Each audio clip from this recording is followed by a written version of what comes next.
This is our Independence Day. It's our Independence Day from tyranny.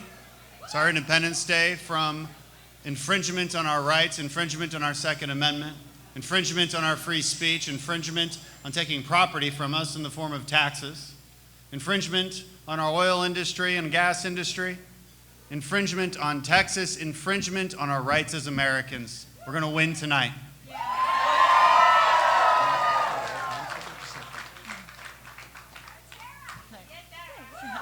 I want to thank my wife Tara so much for being here with me. God, we have been through an absolute heck of a journey. I want to thank everyone very much. Every single person in this room is the reason that we are here. We couldn't have done anything without you, without your support, without your love. Hours spent at the polls, events, every moment we had you guys with us, you had our back. Thank you. Thank you guys so much.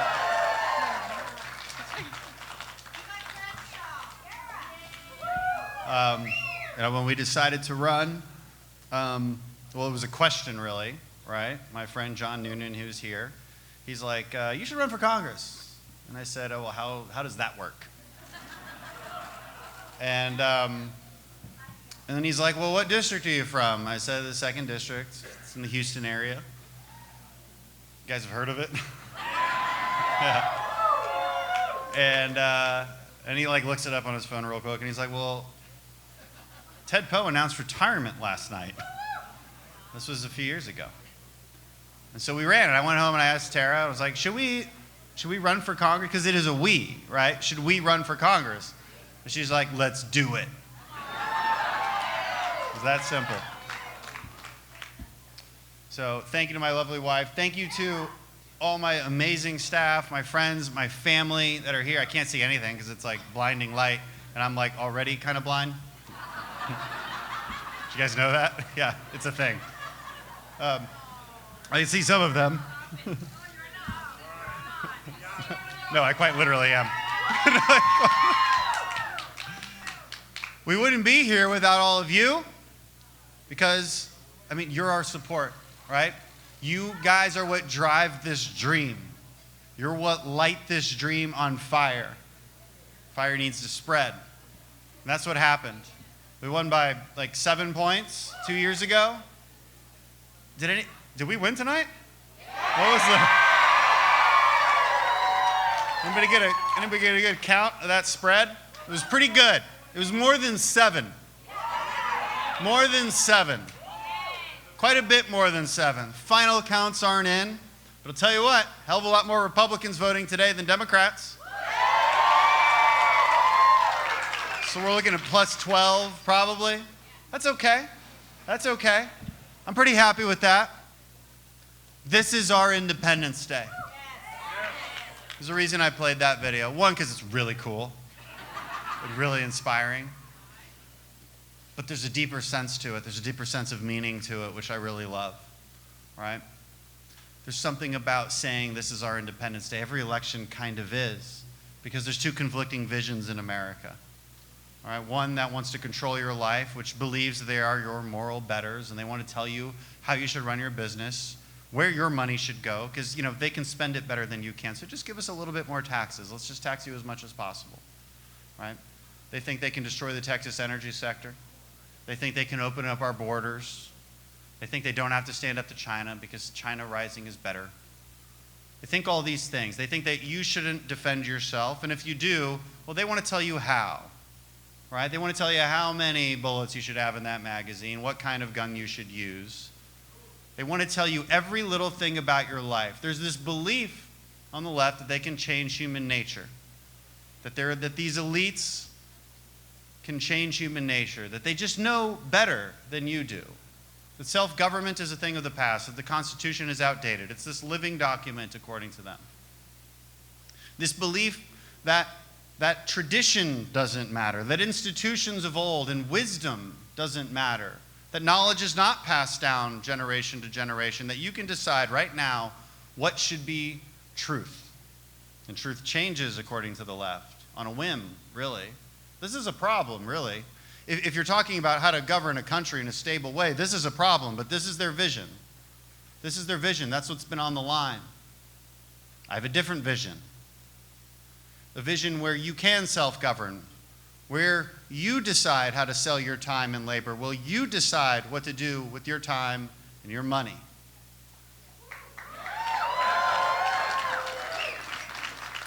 Where your free speech is protected, where your right to worship is protected, where your right to defend yourself is protected. Because there's a thing about Independence Day. We're celebrating the Declaration of Independence, this document that tells us why we govern. The reason government exists, to protect your inalienable rights. Said it right there. Life, liberty, and the pursuit of happiness.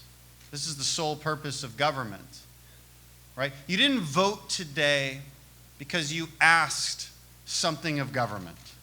You didn't vote today because you asked government to give you something, right? I don't think you went to the polls today saying, I hope I get something free for this vote. I promised my vote in exchange for something, some kind of transaction. But this is the promise of the left, this bribery. Right? They promise you things. They don't care if they can deliver it, right? Because this is what they do. They'll name some fancy program. They'll add some money behind it, and they'll say, look what we did. Let's give ourselves a little slow clap. Slow clap, pat each other on the back and say, look, we bribed the voters again. We bribed them. Bribery equals control, right? And you tell people, we can control you because you're not capable of doing it yourselves. You're helpless. You're a victim. You're oppressed. Whatever it might be. Tell people they're not in control. Tell them they have no agency. Tell them they're helpless. Tell them like Venezuela, tell them the only way they can be helped is if government helps them. So they derive purpose from their vote. They derive purpose from government. They believe government is God. They derive this almost religious acquiescence to government. It's a very strange thing to watch. And if you listen to their language, the language of the far left, the language of the progressive left, it is religious, right? It's almost like rituals being repeated over and over again. You ever argue with a far leftist? It's like rituals being repeated. It's a very strange thing. It's a very strange thing. It doesn't make any sense. It's not based on any kind of governing principles. It's not based on how we're going to govern. You know, it's based on false promises. It's based on bribery. This is not sustainable. This is not sustainable. Socialism always comes in the language of compassion. Ask the Venezuelans, ask the Cubans. This is how it comes. This is how you destroy a country. We will not let it happen.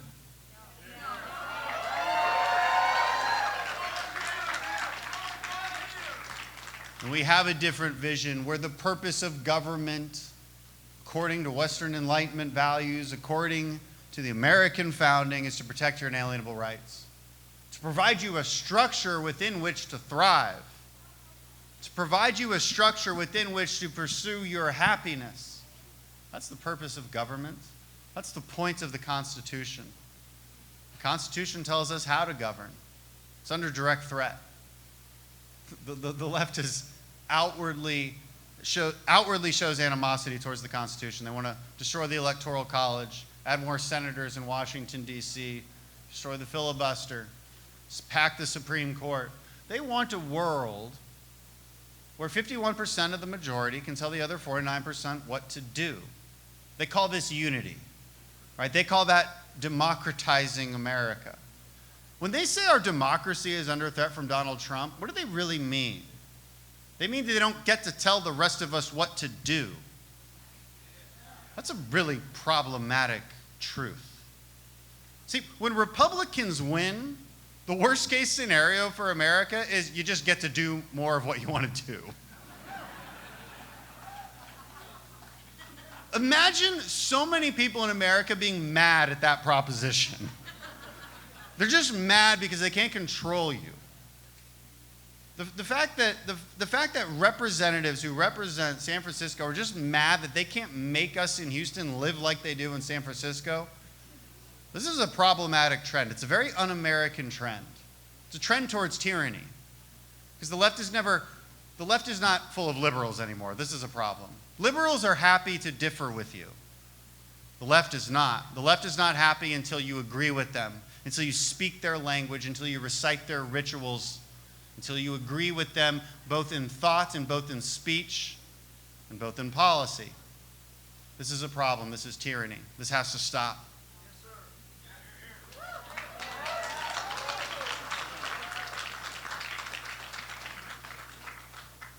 Everything is on the line in this election. I know. You guys have been at this a long time. You're probably used to politicians telling you that. But this is a pretty decisive one. The Democrat Party is not the party of Barack Obama. It's certainly not the party of Bill Clinton.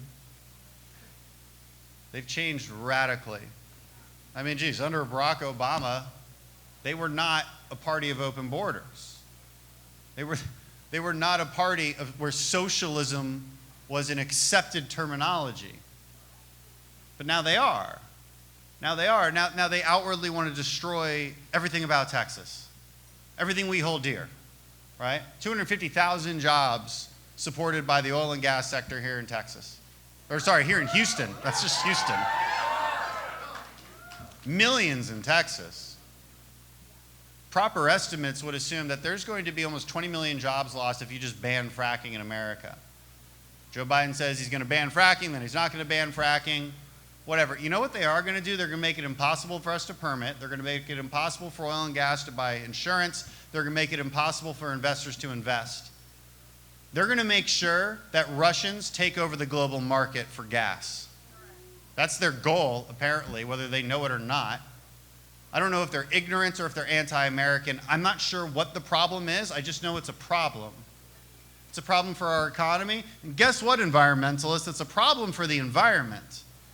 Because when you let global demand be met by dirty Russian gas, you increase global emissions, geniuses.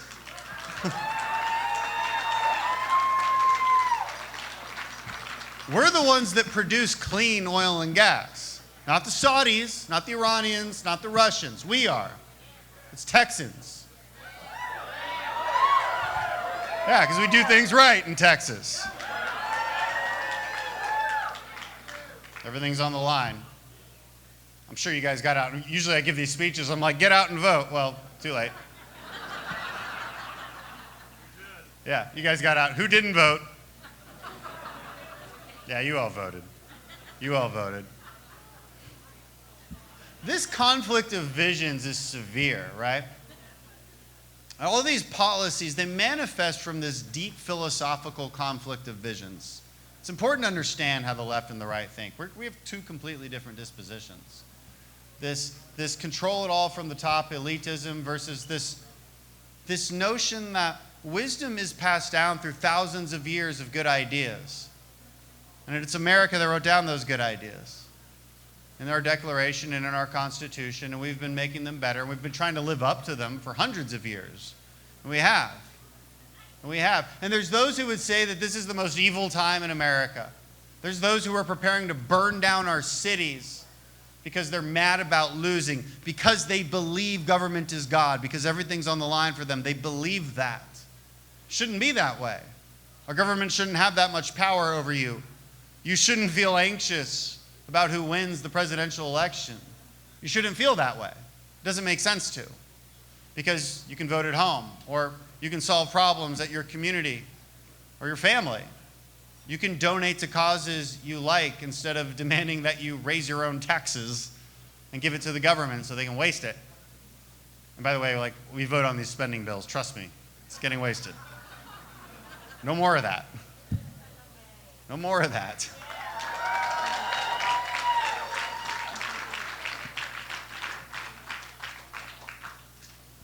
The differences are severe, folks.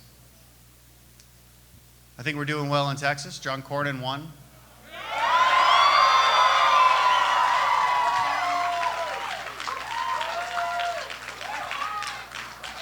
Trump is closer, but I think he pulls it out. I mean, he won Florida. Can't win Florida and not win Texas. Come on. He's going to win Texas. He's going to win Texas. I'm not sure we know the results tonight. We'll see. All right, we'll see. But the Biden presidency, tell you what, if that happens, they ain't seen resistance.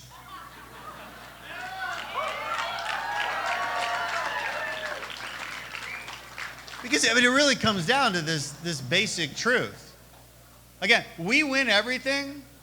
All we really want is to leave you the hell alone. We're not bribing you with false promises. We're not trying to instigate conflict with identity politics. This is not the Republican way. We're Republicans. We want to protect the Republic, to protect our institutions of checks and balances and states' rights and local rights. Let Texans live the way Texans want to live. Let individuals thrive according to their own merit, according to what work they've done. This is a very simple concept.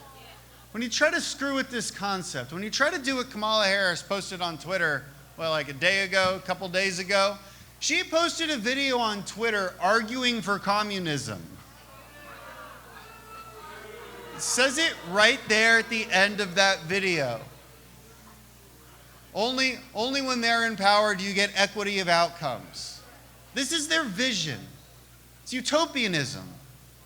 Utopianism has a meaning. It means something in Greek. It means no place, because it can never be achieved. Many civilizations have tried to achieve it, and they've failed. They've killed millions of people to achieve it. Because as it turns out, to mold people from birth to adulthood, to make them exactly who you want to be, to produce exactly how much you think they should produce, to be as benevolent as you think they should be, right? To go against their very human nature just because you believe it to be true, this ends in bloodshed every single time. It ends in bloodshed because you have to force people to do that. And to force people to do that, you have to trick others. You have to trick others to give you power. And then once you get that power, you have to make the others who are more productive do what you want them to do.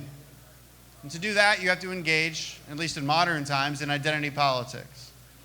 You have to tell people they're oppressed and they're victims, and the only way they can achieve a better place in life is to hate somebody else. And then you promise them, as that politician, you promise them something. You promise them power over another. This is a very evil thing to do. It's the politics of resentment. Socialism in and of itself is the politics of resentment and bitterness. This is not what we're about. This is not what we're about. We're about the pursuit of happiness. We're about creating an environment, a stable environment of governance where you can achieve your American dream if you make good decisions and you work hard. And we're always trying to make that reality for people. This is what republicanism is about. This is what Americanism is about.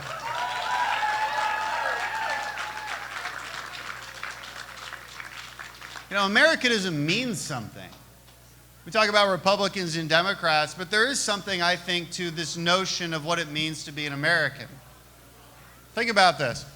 You guys are here tonight. And do you guys go to each other and you're like, hey, where are you from? Houston. Are you from Houston? I'm from Houston. Oh my God, you're from Houston? What's up? No, that'd be weird if you did that.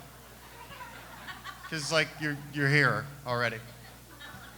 But if you met each other in some European country because you're both traveling and you're like, oh my God, you're from Houston, that's really cool. So and then you talk and you share things because you have something in common. It's not just Houston. You probably do that with anybody from any part of the country. Oh, you're an American. We have something in common. We can talk. There's something we share. There's some kind of cultural norms that we share, some kind of traditions, some kind of holidays. How'd you spend the holidays? Did you watch the game? What do you think about the founders? Right? There's something that we share. It's kind of hard to define sometimes. We don't do a great job defining it as Americans. We don't talk about this enough. What it means to be an American. What is this culture we share? Because we are a melting pot. And one of the cool things about this country is that no matter where you come from, you can become American.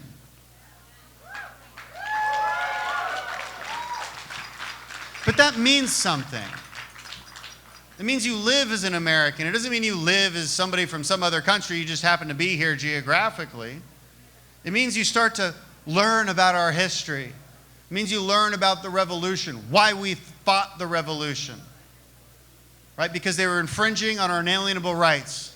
So we created a government that said, let's create, for the first time, the shot heard around the world was this idea that our governments exist to create our inalienable rights. And we fought like hell for it. Then we wrote the Constitution, which tells us how to govern in a stable way so that those rights can't be infringed upon even when somebody wins the majority, no matter how badly they want to, no matter how badly they think they know better than us. They can't do it. The Constitution's a limiting document in that respect. But we still had to fight. We had to fight a civil war to end the scourge of slavery. We had to start the civil rights movement to end the scourge of unequal rights. And we've gotten better and better and better. And 2020 is the best time that America's ever been. That's the reality. The fact is, no matter how many people are ungrateful and angry and burning their cities down, the reality is this is the best time to be alive. And maybe it's about time we had some gratitude for that.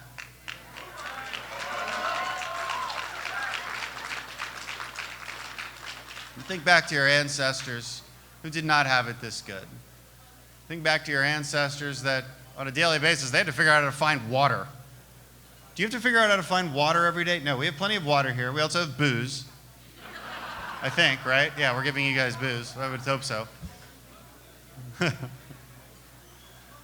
Right? There's indoor plumbing. There's lighting. It's an amazing time. It's an amazing time. You know when human capital really started to thrive? You know when prosperity really started to rise up? It kind of started around the late 1700s. You can look at this statistically. What else happened then? I'm not saying it's all because of this country, but it is because of the ideas that created this country. This idea that there's some form of moral truth, this idea that we can reason our way through our surroundings, this idea that we should have laws that even our leaders are subject to, this idea that individual liberty matters, and this idea that government should protect these truths. This is what America is founded on. This is why people want to come here. For all the hatred that our own citizens spew at this country, what remains true is that America is the #1 destination for all immigrants, no matter where they come from. It's true now and it always will be. Because this is the place of opportunity. This is the places where dreams are sought if you're willing to look for them. It's kind of an amazing thing. If you want a handout, well, there's other European countries that might be willing to give you that. It's not what America's about. America's not about the government trying to bribe its citizens. This has never been what the American dream is about. This is something our friends on the left need to understand. Because it's a recipe for disaster. It's a recipe for decay and corruption of a civilization, corruption of a society. This is not what I want for my country. This is what this election was about.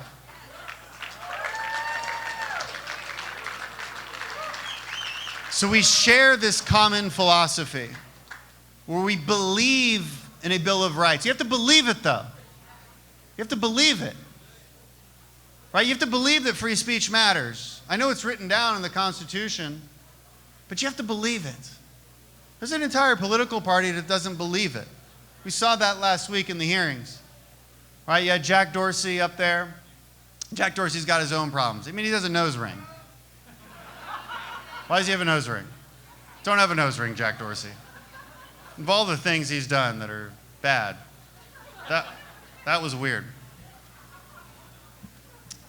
My problem, though, was with the Democrat senators that had no interest in talking about free speech during that hearing. They had no interest in it whatsoever. All they cared about was getting more censorship. Their problem with big tech was that big tech doesn't censor enough in their favor. Imagine this, that an entire political party in America, not from Russia, not from China, not from Iran, not from Venezuela, not from Cuba, but from America, demands that more censorship happens. They demanded infringement on free speech. They demanded an infringement on your religious liberties. They demanded an infringement on your Second Amendment.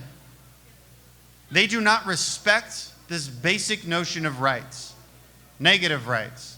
They actually redefine rights. They say you have a right to somebody else's services. They say you have a right to take something from somebody else. Just vote for me, I'll give you that right. These people don't know what rights are. These people don't understand the philosophical foundations of the word rights. This is a problem. This is an American political party. This is an American political party that doesn't believe in Americanism. The basic foundations that we share, the basic reasons that people are trying and dying to get to this country. We do share things as Americans. We have to. It's this basic understanding of why we were founded. It's this basic understanding of what rights are. It's our holidays. It's our ball games. It's the things we do together. It should be our pop culture before these idiots politicized it. But it's everything about us. It's why we find each other in other countries and we say, hey, where are you from? How are you doing? You want to get a beer? This is what makes us American. There is something to be said of an American culture. There is something to be said of American exceptionalism. Our story is truly unparalleled. Nobody has created more prosperity and more greatness for human beings than America.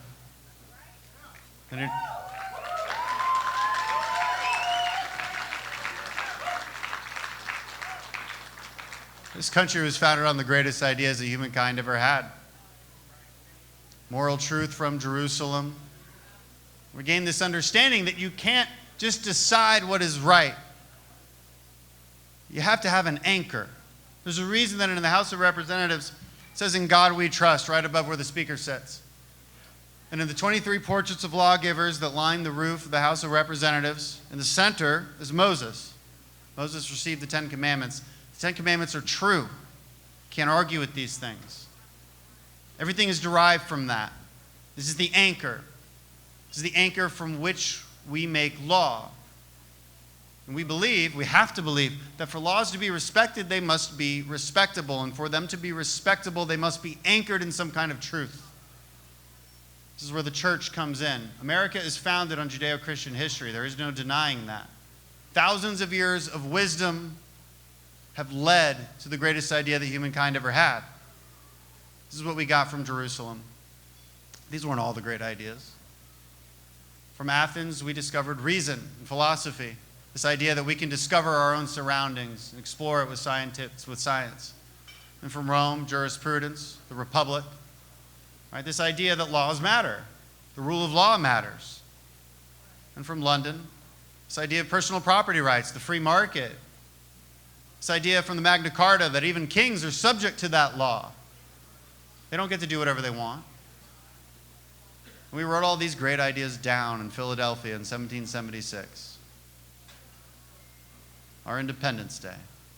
When we decided that America would live up to the greatest ideas that humankind ever had. We would live up to this idea that all men are created equal, and that the purpose of government is to protect your inalienable rights, life, liberty, and the pursuit of happiness.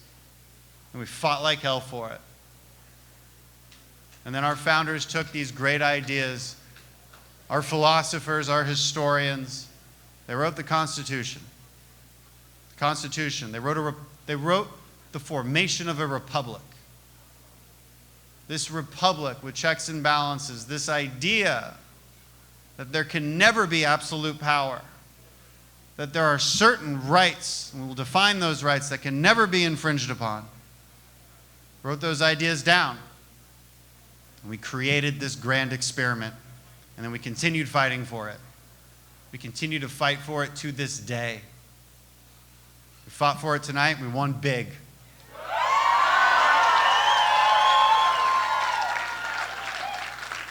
Because as it turns out, whether Americans know it or not, they love this message. They love this idea of freedom. They love this idea that you can prosper, that you can rise up. It's up to you. It's not up to somebody else. It's not up to government. Government's just there. It's there. It creates a stable environment. Protects us from the threats of the Chinese. Protects our borders. Protects our sovereignty. Institutes rules of the game. But then you thrive. This is what America is. This is why people come here. This is why you voted. You voted for freedom.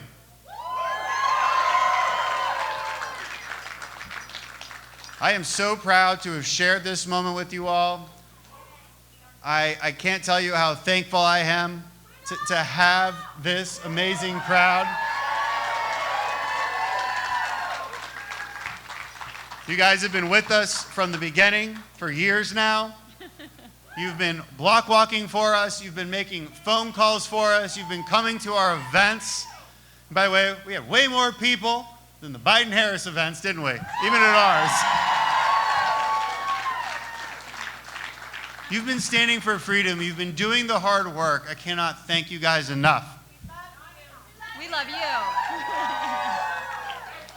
All right, so let's party.